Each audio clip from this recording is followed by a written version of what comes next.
Look how easy that was. We did it. Super easy. Nice work.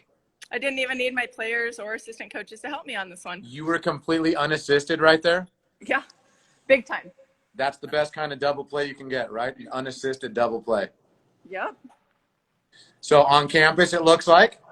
Yep, I'm here in our hitting facility. Hopefully it's not too echoey. Oh, I can see that. That looks sweet. Yes. I mean, we're missing our players, but I come down here with my kids pretty regularly and just take it in all its glory. And my kids are doing some BPN. Yeah, well, and I know you guys had your first practice of the season last night for the kiddos, right? Oh, yeah. How'd that go? No one got hurt, right? Nobody got hurt. It's kind of like herding chickens, but yep, they had fun. That's a winning day. If you have a kids practice and no one gets hurt, then life is good. No tears. It was awesome. Yeah, no tears, so things are good. Okay, yeah. So let me get this, let's get you introduced here. So everybody out there, we've got Abigail Farler with us today, head coach of Abilene Christian University. Just wrapped up her first season as the coach of the Wildcats.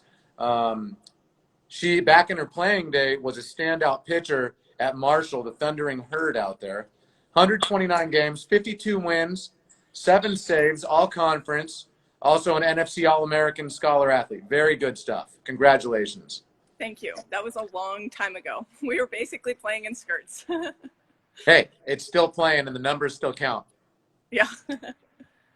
So then after that, you had a pro career overseas and then got into coaching. So I think your coaching career took you from Colorado School of the Mines, and then you bounced up to your home state of Oregon, where you coached Western Oregon.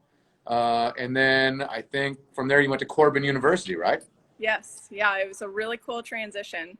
Western Oregon was awesome. Both my parents graduated from Western Oregon University, and I grew up watching them play softball. And so it was a really cool opportunity to get my first full-time coaching gig there and be able to transition so quickly from School of Mines.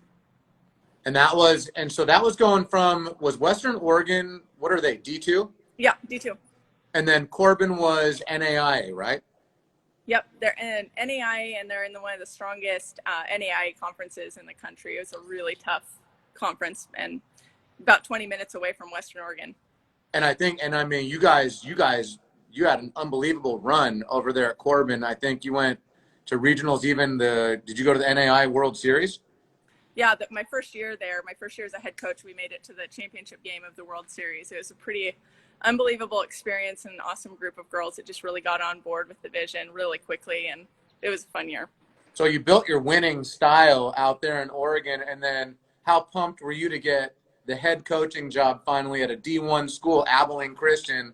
I mean, tell us a little bit about how excited you were to take that job. Yeah, this was crazy because I really was happy at Corbin University. It was a really good fit for me and my family personally.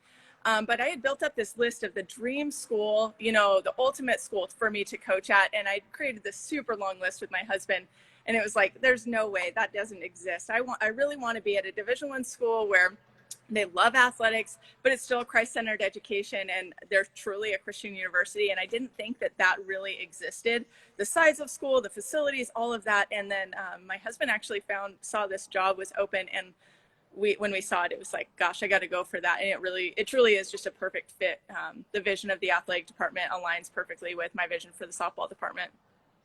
That's good stuff. And we'll get into more of the school in a minute. But February 8th, 2020, this season, you got your first D1 win as the head coach. So that had to be a pretty special day too. It was a long journey as a player, and then an assistant, and then NAI and a D2 head coach, and then boom, you got a win. Tell us about that first win. It was actually a really, really crazy day. I don't think it could have, my first W could have come any wilder. We were down to like 10 people on the team. We didn't travel a few girls that first weekend. We had some major injuries happen that first day, and we actually had a right fielder pulled in to play first base for us. It was just absolutely crazy, and the girls fought, and they just found a way and collected a really, really solid W. And I didn't even realize the significance of it at the time. We were just focused on finding a way to do our best in that game and compete as hard as we could. And those girls, it was really incredible. It was fun. After we got done with the game and got on the bus, it was like, Oh, wow. That was my first Division I win as a coach. We can do it. And did we just do that with our right fielder playing first base? Right. Yeah. Nuts. Good stuff. What a great story. You'll remember that one forever. So, that was part of this really strange season, right? With coronavirus and things get shut down. So, what do you guys do as a coaching staff to stay connected with your team over the last couple of months? Like, what are you guys doing right now? Yeah, so I took an online class that a former coach had gotten me into, kind of a growth mindset class, and she invited me into it. And so I took a six-week course, and what I was doing was coming back to my team and doing Zooms with them, teaching them what I was learning about a mindset of growth and how to basically be the top 5% of the population, like little things that we can do to be better in all aspects of our life, and goal setting, and just a lot of mindset work. And so we were Zooming as a team and kind of going over those things and setting goals and our intentions. And so that was awesome. We did a book challenge. We sent 4 or 5 books around the team, and so divided the team up into smaller groups, and they competed to see which team could get their book across the country and back to their coach the quickest. And then we do a Bible study 3 days a week for girls that want to jump in on that. And then other than that, just trying to stay connected via text. Yeah. I mean, that's what you got to do. You got to keep that rapport up. And I think it's important, we just touched on earlier in that statement was, goal setting goals, right? Because it's an easy time to probably sit on a couch or your computer and like, oh, life sucks. Like we don't have anything, but you gotta stay motivated. So like, what is the motivating factor for a lot of these girls coming back stronger than this year? Yeah, absolutely. I think we all see where this train is going to go. And so it's on everybody on their own to get themselves to the best position possible so that when we all do finally join back up as a group and we're all together, that we're really running at the fastest pace that we can, that we're not slowed down by trying to catch up and making it for lost time. This really is, if we use it, this time could be to our advantage where everybody gets their headspace right. Physically, they've got time to work out, and they did phenomenal in the classroom online. Their grades were awesome. And so I think just really focusing on a vision for who we want to be and solidifying that in this off time is pretty critical. Yep, lot of personal growth that can take place right now, and players can try new things, work on new drills, learn a new pitch. I mean, it's kind of endless what they can work on. What would you have for like a tip for some kids sitting at home? I don't know, 10 to 14-year-olds who are trying to work on their game. What can they work on? Oh gosh, I think writing things down and tracking your progress is really helpful, because there's a long stretch and you don't know exactly when the light at the end of the tunnel is going to appear. And so just keeping track on your own so that you're tracking and seeing, how many strikes out of 10 I'm throwing with this pitch, or how much break am I getting on this? Things that are measurable for them that they can kind of keep track and see the progress as they go. And be kind of taking a journal as they go along with their hitting and their fielding, and then engaging in all of these tools that we have online. There's so many opportunities to be growing. Yeah. It's just silly not to engage and take notes when you're there. Absolutely. And even with the shutdown, I mean, the world doesn't really stop, and the technology is so good now that, you've got access to many things. On the same side, like I know the dead period just got extended to July 31, right? Yeah. But I know a lot of people in Texas, a lot of club ball out there.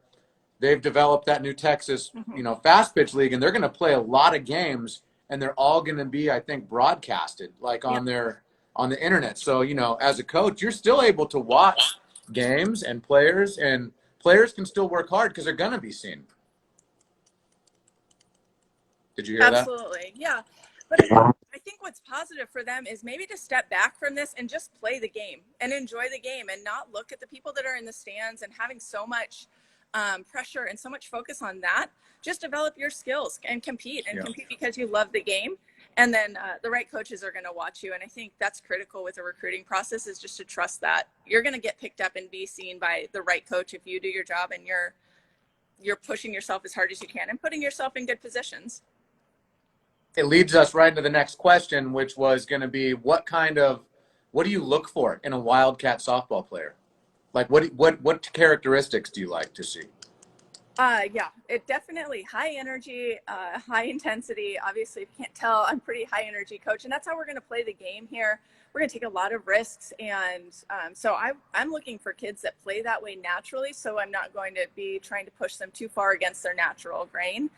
A kid that's just out there talking, and you can tell when a kid's having fun from the stands. And energy does look different for every kid, but those are the things that we're really going to be looking for: is naturally athletic, aggressive, and high energy kids when they're out playing. And that I want to find kids that want to be developed off the field as well with their character. And so we're going to be in the dugout or as they're walking with their families.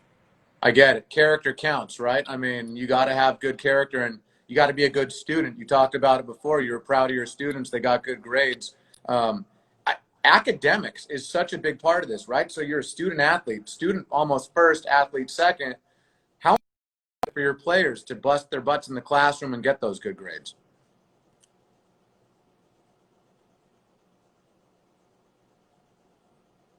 Uh-oh, you froze. We were doing so good till it froze just now.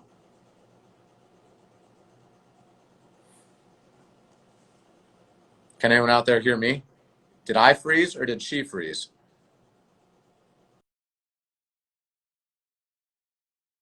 That's up. Oh, they left. Now I'm on my own. Let's see if maybe they try and rejoin.